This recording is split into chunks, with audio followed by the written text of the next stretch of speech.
જિલ્લાના ઓલપાડ તાલુકામાં કમોસમી વરસાદ અને વાવાઝોડાએ ખેડૂતોની કમર તોડી નાખી। તાજેતરમાં આવેલા વાવાઝોડા અને વરસાદે કેરીના પાકને ભારે નુકસાન પહોંચાડ્યું। કઠોદરા વિસ્તારમાં આવેલી 20 વીઘાની આંબાની વાડીમાં રાજાપુરી, કેસર, હાફૂસ, ટોટાપુરી જેવી વિવિધ જાતની કેરીઓનો પાક સંપૂર્ણપણે નષ્ટ થયો। આ વિસ્તારમાં લગભગ 70 થી 80% કેરીઓ જમીન પર ખરી પડી।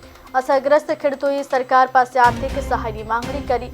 કમોસમી વરસાદે તોફાની પવનોએ ખેડૂતોને મોટું આર્થિક નુકસાન પહોંચાડ્યું।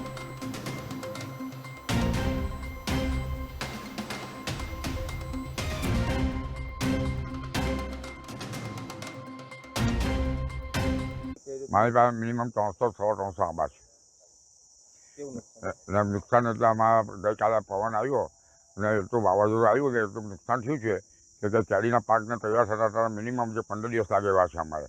આ કેરી કોઈ કામ આવે એવી નથી, કેમ કે કેરી 90% કેરી અફાઈને ફાટી ગઈ છે કેરી ને કેરી કુંબળી છે, કંઈક અથાણામાં બી જ આવી નથી। ને અમારું કામ એવું છે ખેડૂતનું કે અમે કોઈ ગ્રાહકને ભેળવવા માંગતા નથી, આવી રીતના હું કસ્ટમરને ભેળવવા માંગતા નથી।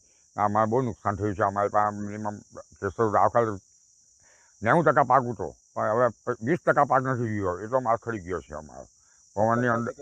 હા, સરકાર પાસે મિનિમમ આશા રાખીએ છીએ કે સરકાર જે આપે અમે સારી અપેક્ષા રાખીએ છીએ કે આટલું 20 વીઘાની વાડીમાં આજે અમારે 10 વીઘા હજાર પ્રમાણે ગ્રોથ કરીએ તો 2 લાખ રૂપિયા ગ્રોથ થાય અમારે। એની કરતાં બીજો કંઈ પાક બનાવીએ તો અમને ફાયદો થાય એવો છે શેરડી બેરડી। બાકી આંબાની પાકને દર વર્ષે આફર આવે છે, સરકાર તરફથી કંઈ રાહત મળતી નથી અમને આમાં। તે સરકાર પર કંઈ રાહત આપતા નથી અમને, કંઈ નુકસાની